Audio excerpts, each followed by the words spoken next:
A mother bear and her 4 cubs found themselves trapped in a town, surrounded by speeding cars and confused by the chaos.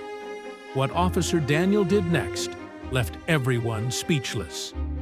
Before we dive in, don't forget to smash the like button, subscribe, and hit the notification bell so you never miss a story like this one. This road was especially used by many trucks, so it could get very loud sometimes.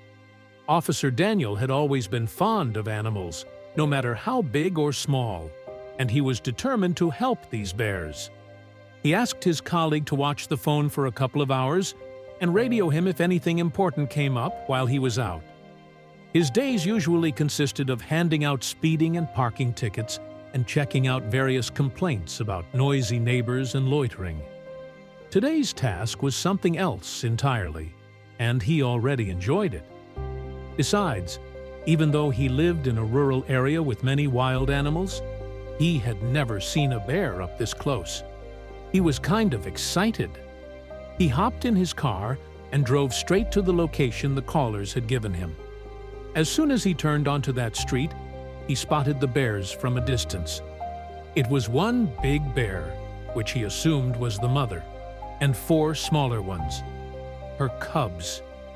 The cubs looked only a few months old, and Officer Daniel couldn't help but smile at the sight of them. They were hopping around in the grass next to the road, and they occasionally ran up to each other and playfully rolled around on the ground. He slowly approached the bears and parked his car on the side of the road, keeping his distance from them. He knew that bears could be very dangerous if they wanted to, and he didn't want to piss off the mother bear. She would do anything to protect her babies. He just sat in his car and watched them for a while, observing their behavior. The mother bear was very careful and made sure she and her cubs did not get too close to the street. Every once in a while, it became quiet for a few seconds, and that's when she took her chances. She slowly made her way onto the street, step by step, her cubs following in line. But every time, before the family could make it even halfway across the road, the noise of a car disrupted the silence, and the mother bear quickly ran back, pushing her cubs with her. And this repeated itself several times. After about 15 minutes, Officer Daniel had seen enough. One thing was clear: he had to do something to help the bear family. He took a few deep breaths as he looked at the bears, and he gave himself a little pep talk. "I got this. She is afraid and wants to take care of her cubs, and I will help her. She won't hurt me." Opening the door in dot. He reached for the handle and pulled it toward him, the lock clicking open. Slowly, cautiously, he pushed the door open, but the bears had already noticed him. The cubs glanced his way, then returned to playing in the grass, seemingly unbothered. The mother bear, however, kept her gaze fixed on him. Officer Daniel's heart pounded, but he knew he had to help the bear. Hoping she sensed his intentions, he whispered to himself, "It's okay. I can do this," and placed one foot on the ground outside. Maintaining eye contact with the mother, he carefully stepped out, feeling suddenly exposed. She watched him closely, but didn't move. There was a tension in the air, yet something in her stillness suggested she might not attack. Just in case, he left the car door open and moved backward toward the trunk, never turning his back. Traffic passed behind him, but he no longer noticed. All his attention was on the bears.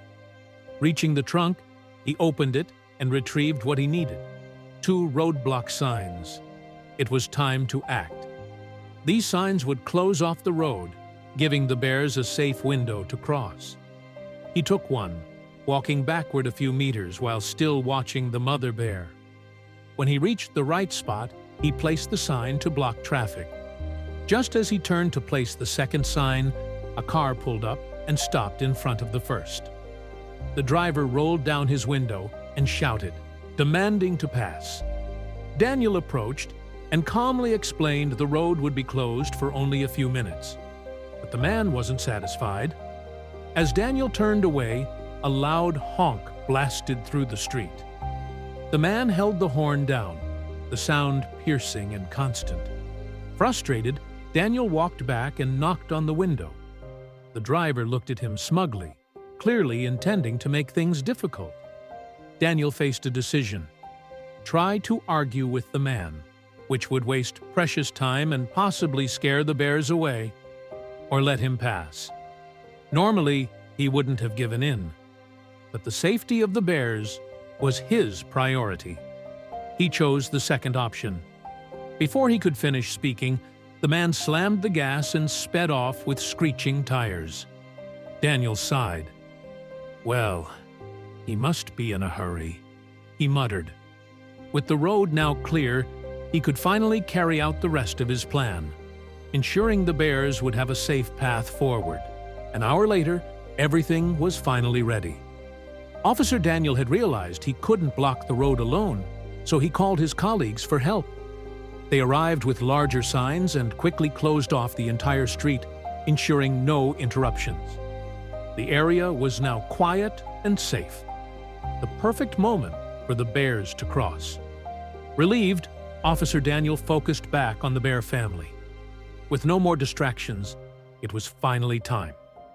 The mother bear approached the road cautiously, placing one paw over the white line. Her cubs followed, clearly sensing the seriousness of the moment. Step by step, the bear family made their way across. There were no engines, no honking, just peace. Daniel and the others watched quietly, a small swell of pride building as the bears reached the other side. It had worked. As the bears disappeared into the forest, the officers celebrated briefly. They removed the signs and reopened the street. Most of them drove off, content. Officer Daniel stayed behind to unwind with a cigarette, watching the trees where the bears had vanished. He was reflecting on the experience when a strange noise caught his attention. A soft, whining sound was coming from the forest. His body tensed. The bears had only just entered those woods. Something might be wrong. He looked around, but he was alone. The other officers had already left. Knowing he couldn't wait for backup, he called animal control. The dispatcher answered, but after checking, informed him it could take up to an hour for help to arrive. Daniel knew that was too long.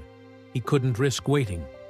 Still, he replied calmly, "That would be great. Thank you."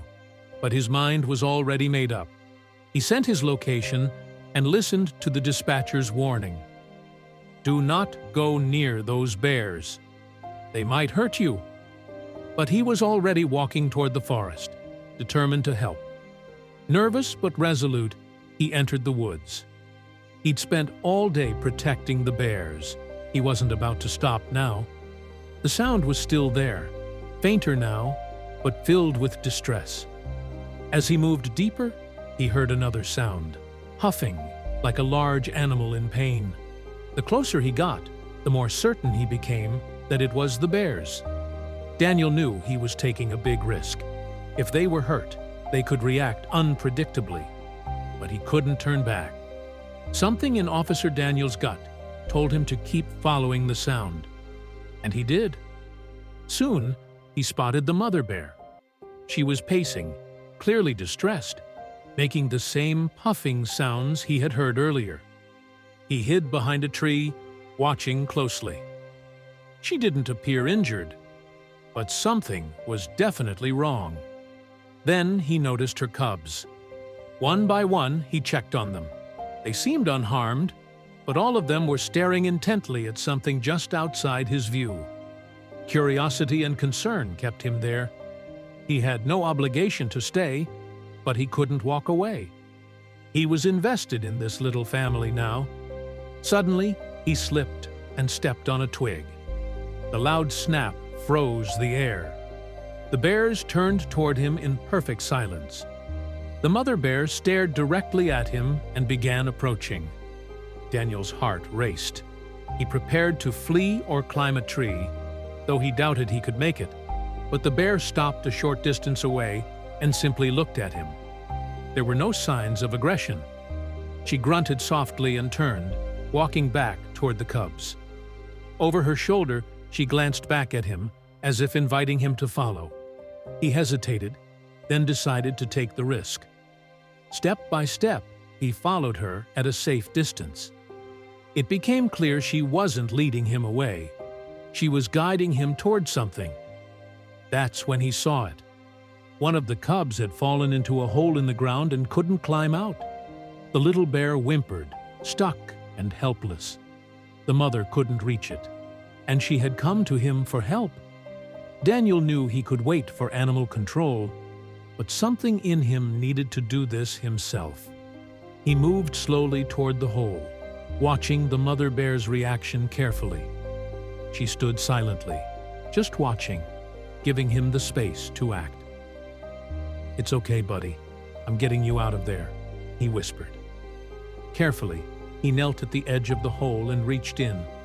He grasped the cub gently and lifted it out, quickly placing it near its mother so she wouldn't think he was taking it away.